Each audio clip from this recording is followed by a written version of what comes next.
Good morning, dear students. Now we are going to talk about the third lecture in the topics of glomerulonephritis about nephrotic syndrome. What is the meaning of nephrotic syndrome? It's a clinical presentation characterized by heavy proteinuria equal to or higher than 3.5 gram proteins per 24 hours urine sample in adults, okay, with hypoproteinemia, generalized edema, hypercholesterolemia, and lipiduria. يبقى تاني what is the nephrotic syndrome؟ من اسمها syndrome ففيها different manifestations.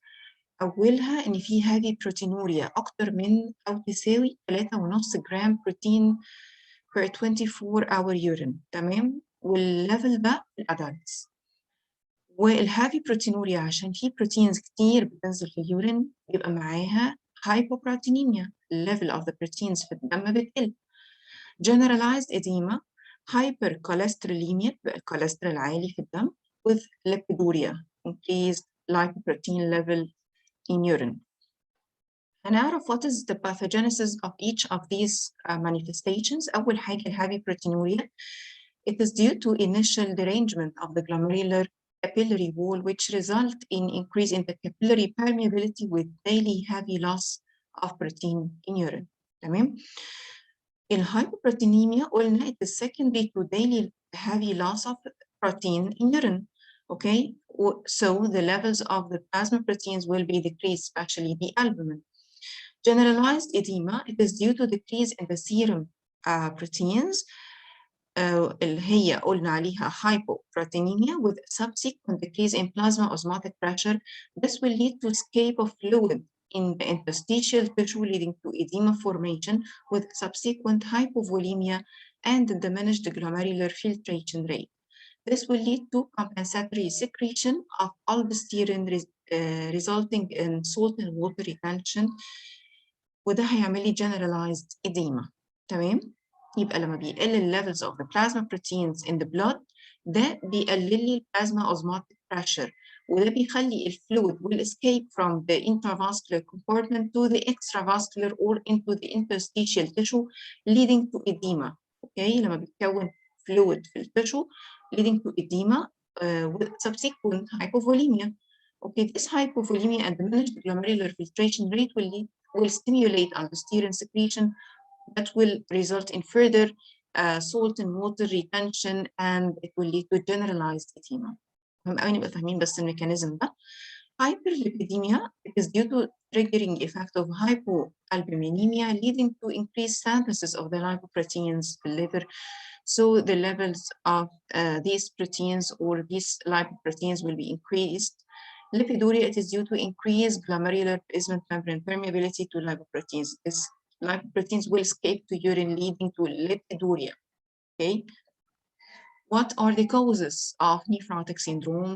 There are many causes of glomerular injury that clinically leads to nephrotic syndrome. Some of them, in some of them, the target is primary glomerular. This is known as primary glomerular causes, and others are due to systemic diseases that affect the glomeruli as well as other tissues in the body, leading to secondary systemic diseases that affect the glomeruli and presented by nephrotic syndrome.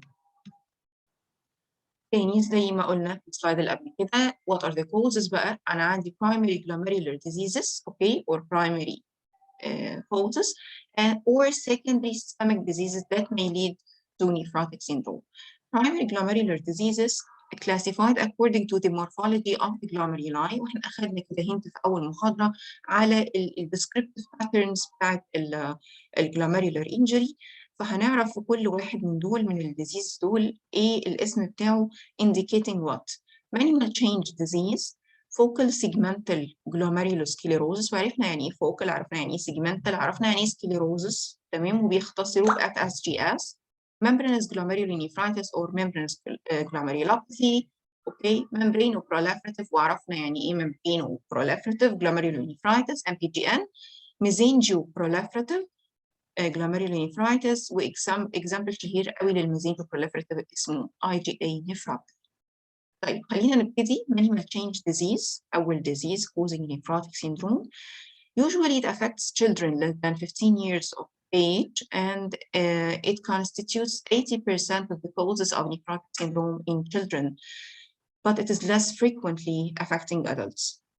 Okay, characterized by احنا قلنا أي biopsy, أي renal biopsy أو أي renal disease, I have to study the morphology. والmorphology will include light microscopic, fluorescent microscopic picture, and electron microscopic picture. اللي هي LM stands for light microscopy, FM stands for fluorescent microscopy, EM stands for electron microscopy. تمام؟ وبرضه اتكلمنا in details كل ميثود من دول بقدر اشوف فيها ايه في الرينال بايوبسي. طيب as regards minimal change disease, the light microscopic picture من اسمه minimal change يعني انا ممكن ما اشوفش حاجه. There is no change. So the light microscopic picture will be normal looking glomeruli. تمام؟ By fluorescent microscopy there will be no deposits. Okay, علشان هو مش immune complex mediated disease. احنا اتفقنا هنشوف الديبوزيتس بالفلوريسنت مايكروسكوبي والالكترون مايكروسكوبي لما يبقى عندي immune complex formation او هو immune complex mediated disease. Okay, هنا لا هو this is not an immune complex mediated disease, so there will be no deposits. بالالكترون مش هلاقي deposits برضه، بس هلاقي diffuse loss of epithelial food processes. يبقى أنا عشان أشخص minimal change باللايت أنا مش هشوف حاجة، مش هلاقي normal looking glomeruli. بالفلوريسنت مش هلاقي deposits. I need to do further investigation عن طريق الالكترون مايكروسكوبي علشان أثبت إن هو minimal change disease لما ألاقي diffuse loss of epithelial food processes. وعرفنا إيه هما الابيثيليال سيلز او البودوسايتس اللي هي فود بروسيس. طب خلينا نشوف الباثوجينيسيس. اتفقنا ان هو مش immune complex mediated. فبرايمري visceral بيحصل في الديزيز ده primary visceral epithelial cell injury which is not due to deposition of immune complex. No immune complex deposition could be detected. تمام؟ It is caused by disorders in the T lymphocytes suggested by association with atopy, viral infection, and then this disease will dramatically respond to corticosteroids. طيب اتفقنا ان احنا عندي disordered T cells او في مشكله في ال T cells. تمام؟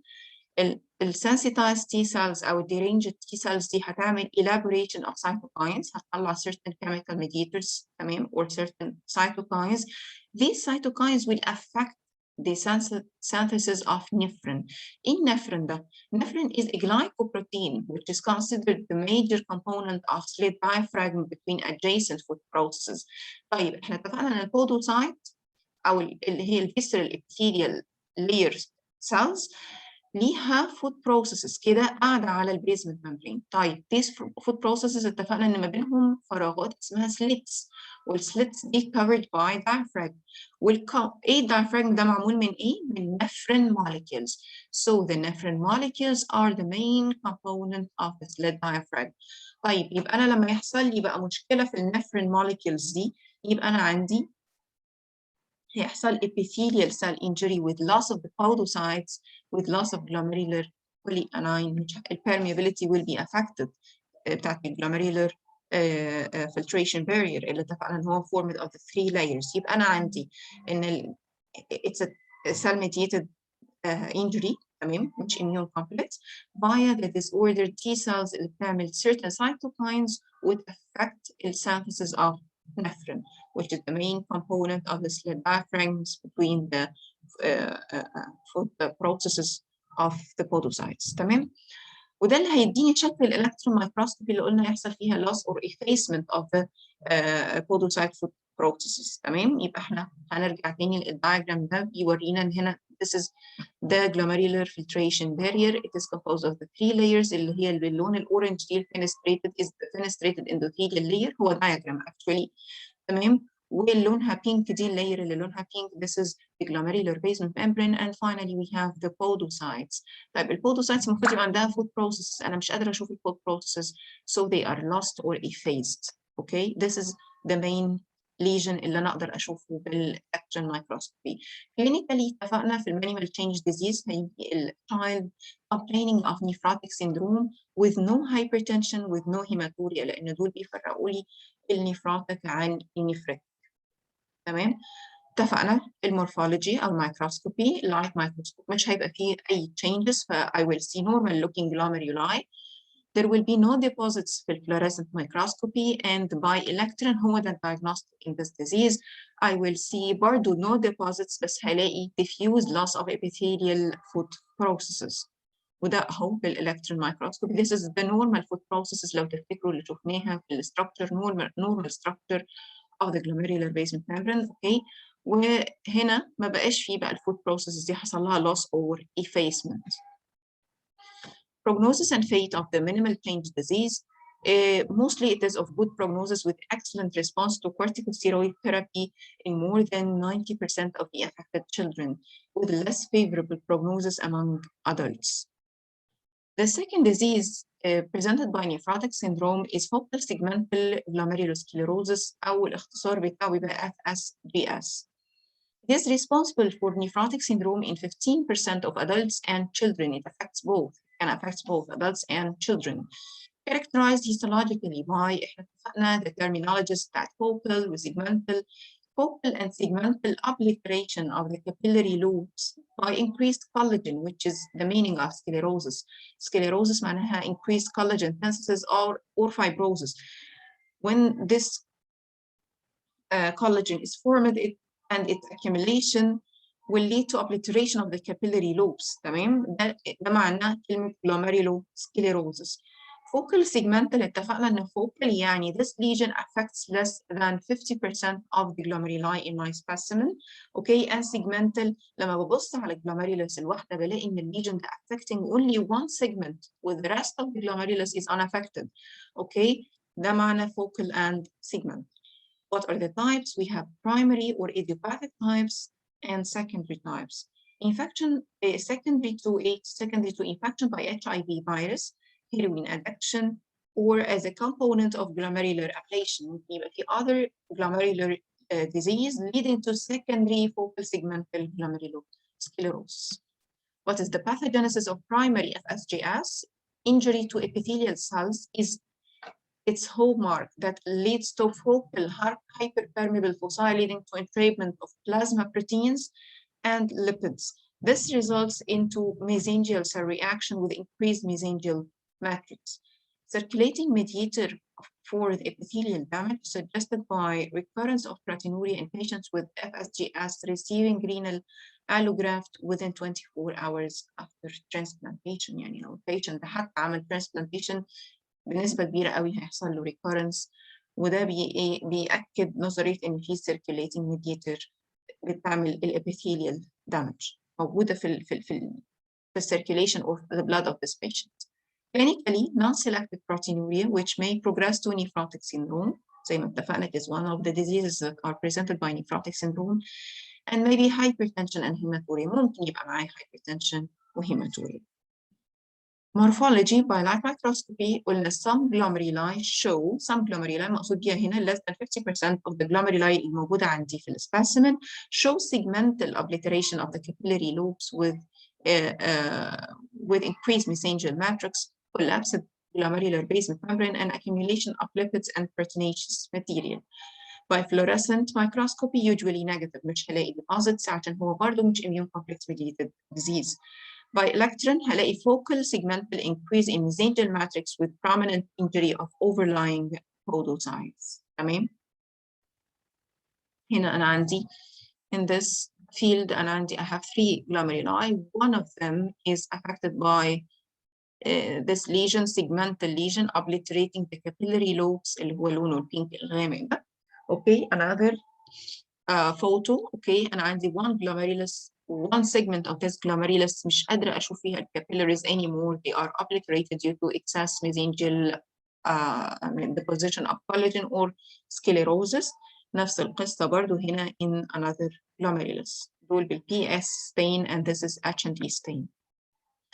اتفقنا by electron microscopy هلاقي إن أنا عندي increased mesangial matrix أو excess collagen deposition في الميزانجيوم والoverlying foot processes will be lost.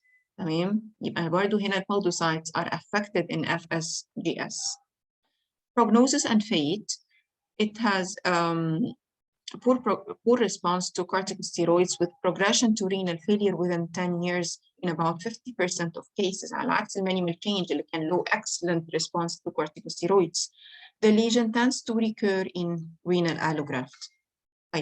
The third disease will be membranous glomerulonephritis or membranous glomerulopathy.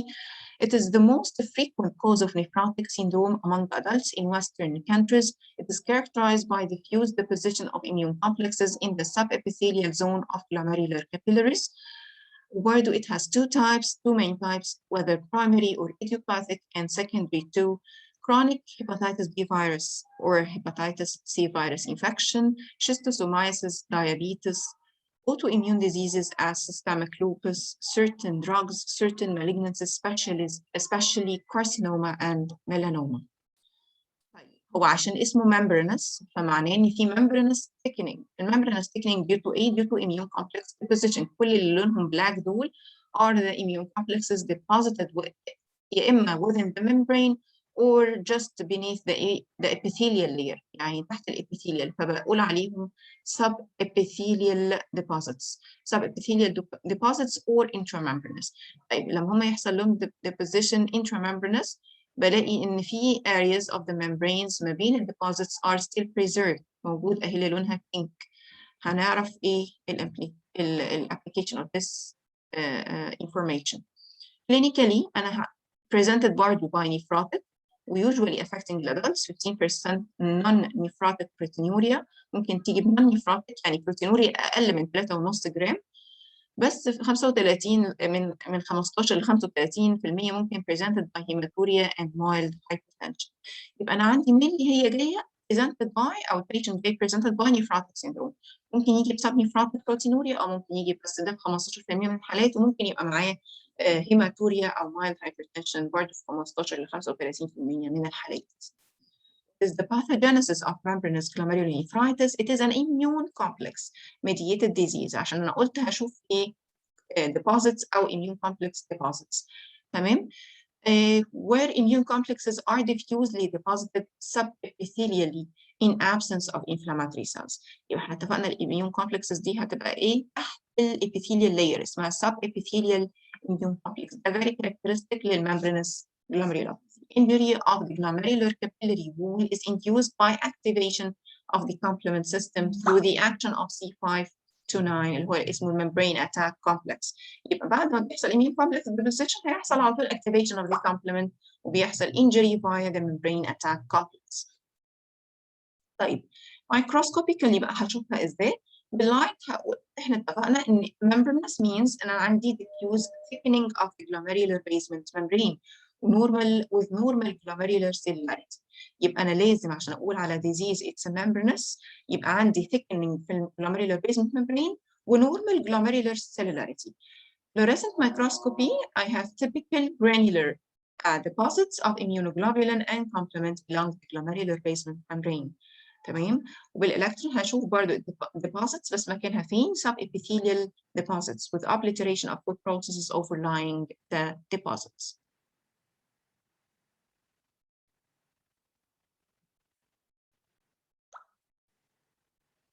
وده شكل الجلوميرولار بيزمنت ممبرين ثيكنينج، وهنا عندي نورمال سيلولاريتي mesangial cells of average cellularity، مفيش increased cellularity، ما عنديش inflammatory cells موجودة.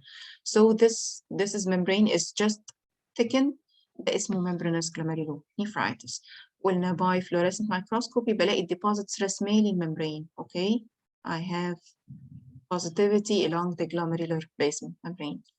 طيب by electron microscopy احنا اتفقنا لو عندي ده glomerular filtration barrier this is اللي لونها يالو دي this is the endothelial cell layer this is the blue layer is the glomerular basement membrane and the green layer is the podocyte with the food processes. طيب أنا عندي هنا الديبوزيتس قلنا هتيجي تقعد فين؟ subepithelially تحت الابيثيليوم. تمام؟ or intramembranous.